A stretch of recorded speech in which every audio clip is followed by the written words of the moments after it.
Welcome back to episode of my trading vlog, where most of the views come from my trading subscribers. If that's you, please hit like button. If not, subscribe. We're gonna get going here on AMC, GameStop first, talk about SPY, the dollar, a whole bunch of stuff. I'm gonna try to do it as fast as I can, so buckle up, let's go. We're gonna start on AMC on the hourly time frame. If we get above 1375, I think we're gonna confirm a measured move up to 1517, which would be a nice little bullish pop, right? It'd be nice to get that. The MACD here is looking like we might get a bullish reversal. We're not there yet though. Implied volatility, if it ticks up with the price, be ready for that. Volume here is starting to peter off. We're going to want to see more volume. It looks like we're getting a pretty consistent volume through today, which is nice. The RSI pulling up, staying above 50 is, of course, bullish. We're looking for essentially what's called a dead cat bounce, where we get a reactionary trend. A couple days ago, I called for the bounce, and we got that 13+% rally. And today, we're moving in through that reactionary trend. I wouldn't be overly bullish, though, until we get back above 1375. Let's go on to GameStop next. GameStop is doing something which I was kind of expecting, which is a reactionary uptrend. Of course, finding the bottom of these waves was just terrible, but we've broken through this uptrend. We've come back down and touched it. I was talking about that, and we've set up a triple bearish divergence between the RSI and the price, where the price is setting higher highs and the RSI is not. This generally signals the end of a motive wave, which is good. It means that the overall wave degree has flipped from bearish to bullish, but in a smaller wave degree, we're now going to go through a small corrective trend, which I'm supposing will probably be some sort of triangle through here, wave B, and it may not be a triangle, but that's just like the go-to in corrections is, hey, a triangle. We see them all the time, so just put it down there and see if it works out. It probably won't, but it's always a good guess. Sometimes you get it right, and it feels great. At any rate, what you really want to do is watch this uptrend. I started this uptrend from way back here in just a few hours of price action. It's okay. It may seem like that much data shouldn't totally control this much price action, but it kind of does. I don't know why, but you know, just roll with the punches. If it works, it works. We get bullish continuation. We push above 1914. This would be the top of wave A.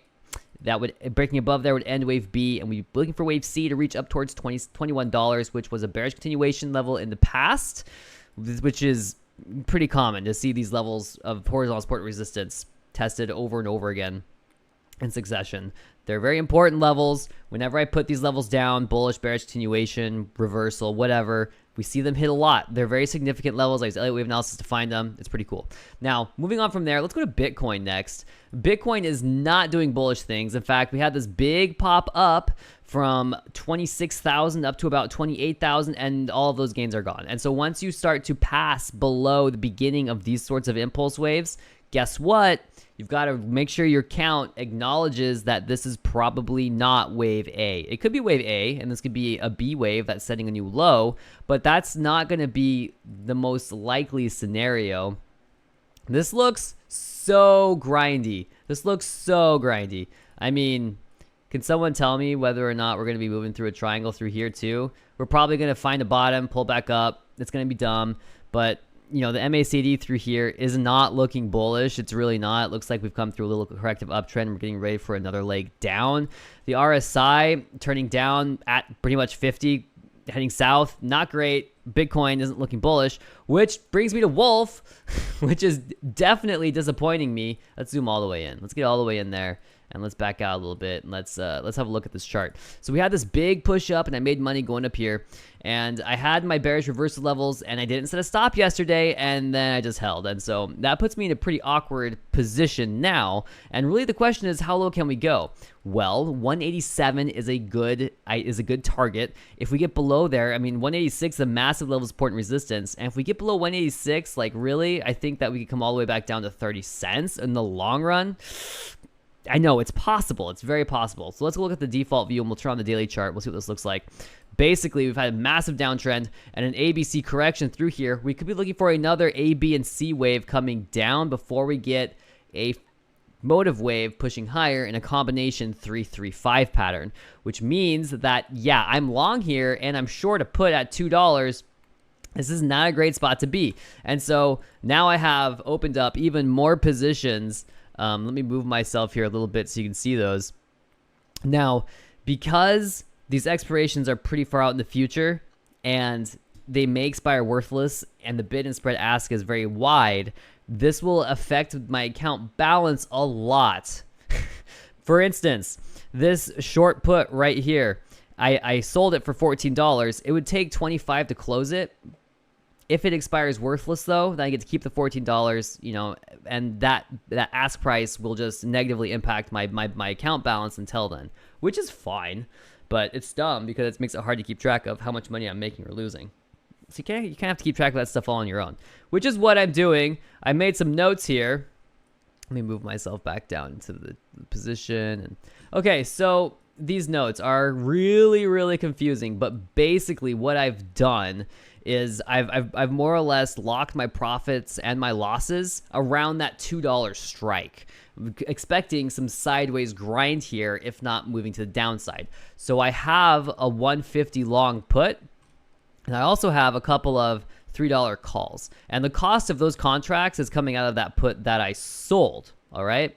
I also sold a call, which was in the money, for $37. If price, by the time this contract expires, is above that point, or above my cost basis, then I have to sell the shares for $2 as that call's in the money.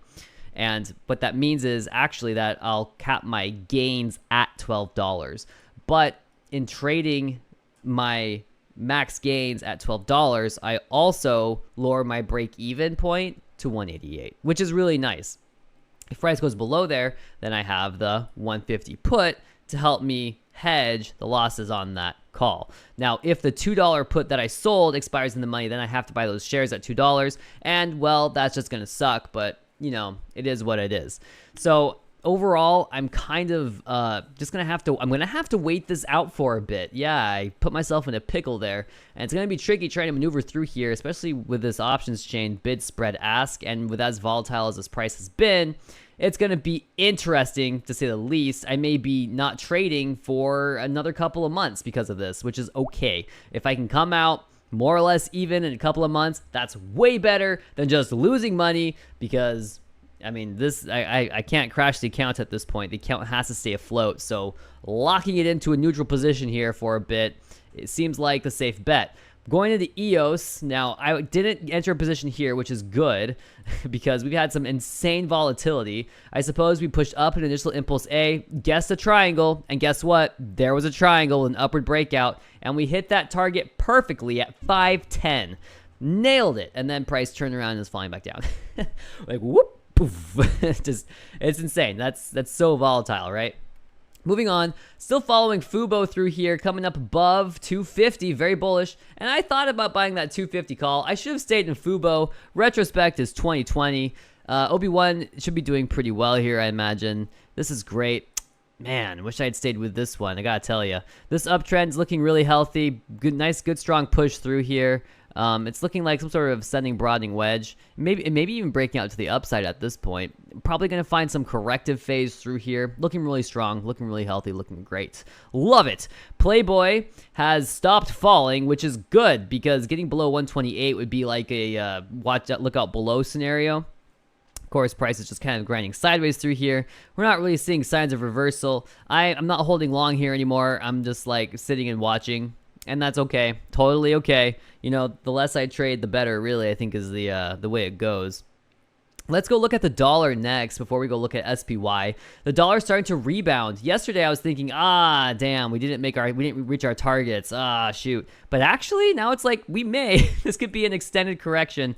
And I'm thinking that what I need to be paying attention to here is that we're getting an alternation between motive waves and a corrective trend. In a corrective trend, you get waves A, B, and C. And when you get that in some sort of zigzag, the A and C wave typically alternate in waveform, just like corrective patterns do generally between waves 2 and 4. So wave A was through a leading diagonal triangle through here. We had a flat for wave B, and now we're probably going to be looking for a complex zigzag where this A, B, and C waves toward reaching near 104.607 is one of the complex measured move up, and we've had a corrective trend now, which will be, I think, wave X, and then we get another zigzag or another measured move up on the other side. It could also be some sort of expanding pattern, which would give us the maximum amount of confusion possible and the maximum amount of alternation in form possible, which would drive everybody nuts. Essentially, this would be bringing equities down. As the dollar continues its push towards this downtrend near 105, between 104 and 105,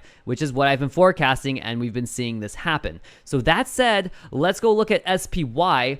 SPY found a nice ugly double bottom through here, and I'm kind of expecting, you know, it could even come back down and test 446, 42 before pushing higher. It doesn't have to come that low, but that's like the maximum retracement level for wave 4 of 5, which is what I'm supposing that we're in. You can see that we had initial impulse 1, retracement for 2, and this could be 3, 4, and 5, and we truncate here. Now, wave 3 typically extends. If that happens, we'll be breaking these 460 highs and moving up towards all-time highs, which could be happening at a higher wave degree. Very possible. It's important to remember that it's possible for SPY to do stupid things. I think SPY is stupid. I really do. Anyway, so we've had a big bearish reversal up here, and I called that, and we followed this downtrend, and it was great. We've had bullish reversal. I flipped bullish a couple of days ago, which also was great. We've seen price rally since then, hitting 452, which is another bullish reversal level. We're just going to go through some sort of expanding pattern through here. It's going to be a little bumpy. I'm glad I'm not trying to day trade this right now. It's just going to be too hard to read. Anyway, you can see on the daily time frame, big red candle, right, forming a bearish engulfing, but this is still an ugly double bottom through here. With a successful breakout, we could just be waiting for a handle to form, which means the price waffles sideways, which makes sense. If the dollar is going to be pushing generally up, then equities are going to have a hard time rallying through that, right? Anyway, whew, so that's a lot to go through. I think that's all I want to talk about. I've been making this video. I've done a couple of takes. I guess long-winded. I wanted to cover some stuff in the Discord. Jeff Joe has been following the reverse repo and how we can kind of use that as a barometer of the markets. It's almost like the money that goes into the equities markets and into the bond market and into the reverse repo are all somehow related, which would make a lot of sense. It would also, if we can use a single indicator like that, though, to understand how price is moving, that would also suggest that the market is in a fragile position personally. So maybe we'll see something break there, but you know, this is really good stuff. I need to catch up on this for sure. Maybe I'll do a video on it. T-Man's been following the difference between SPY futures and SPY itself, which I think is also a really interesting observation. I need to catch up on these things as well. It's really cool that you guys are here in the chat having these conversations. I wish I could spend more time there with you, but I can't while I'm at work. But that is okay. We've got a long weekend. That's a good call. Labor Day here coming up, which is going to be just a great time. So be sure to have a good weekend. You know, the markets can be stressful sometimes, but, you know, all that matters is that you're having a good time, right? I mean, I'm going to be locked into Wulf here for a couple of months, but, you know, it's going to be okay. It's going to be fine. If I can close positions at a gain, I'm going to be doing that and just trying to, like, finagle my way out of it. We'll see how it goes. Hit comment, like, subscribe, whatever, I guess. Happy trading.